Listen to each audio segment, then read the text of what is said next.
SGT టీచర్ల బదిలీ విధానాన్ని మార్చాలంటూ కర్నూలు డీఓ శామ్యూల్కు ఉపాధ్యాయ సంఘం నాయకులు కోరారు. ఎస్జిటిలకు సంబంధించిన బదిలీలు ఆఫ్లైన్ విధానంలో నిర్వహిస్తామని విద్యాశాఖ డైరెక్టర్ హామీ ఇచ్చి ఆన్లైన్ విధానంలో నిర్వహించడాన్ని వ్యతిరేకించారు.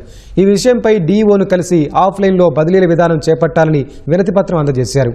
ఉపాధ్యాయుల బదిలీ విధానాన్ని మార్చాలంటూ డీఓ కార్యాలయాన్ని రేపు ముట్టడిస్తామని హెచ్చరించారు.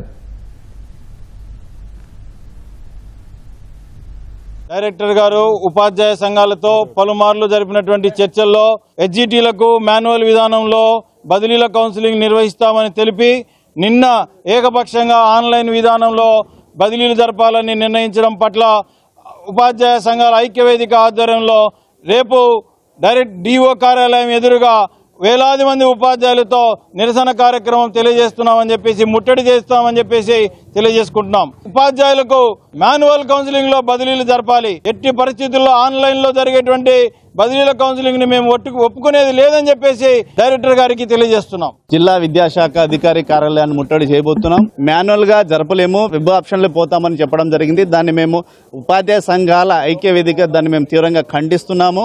రాష్ట్రంలో ఉన్నటువంటి ఉపాధ్యాయ సంఘాలు ఉపాధ్యాయులు అందరూ కూడా కోరుకున్నటువంటి ఒకటే, ఖచ్చితంగా ఎస్జిటిలకు మాన్యువల్ కౌన్సిలింగ్ కావాలనే ప్రధానంగా కోరుకుంటున్నారు.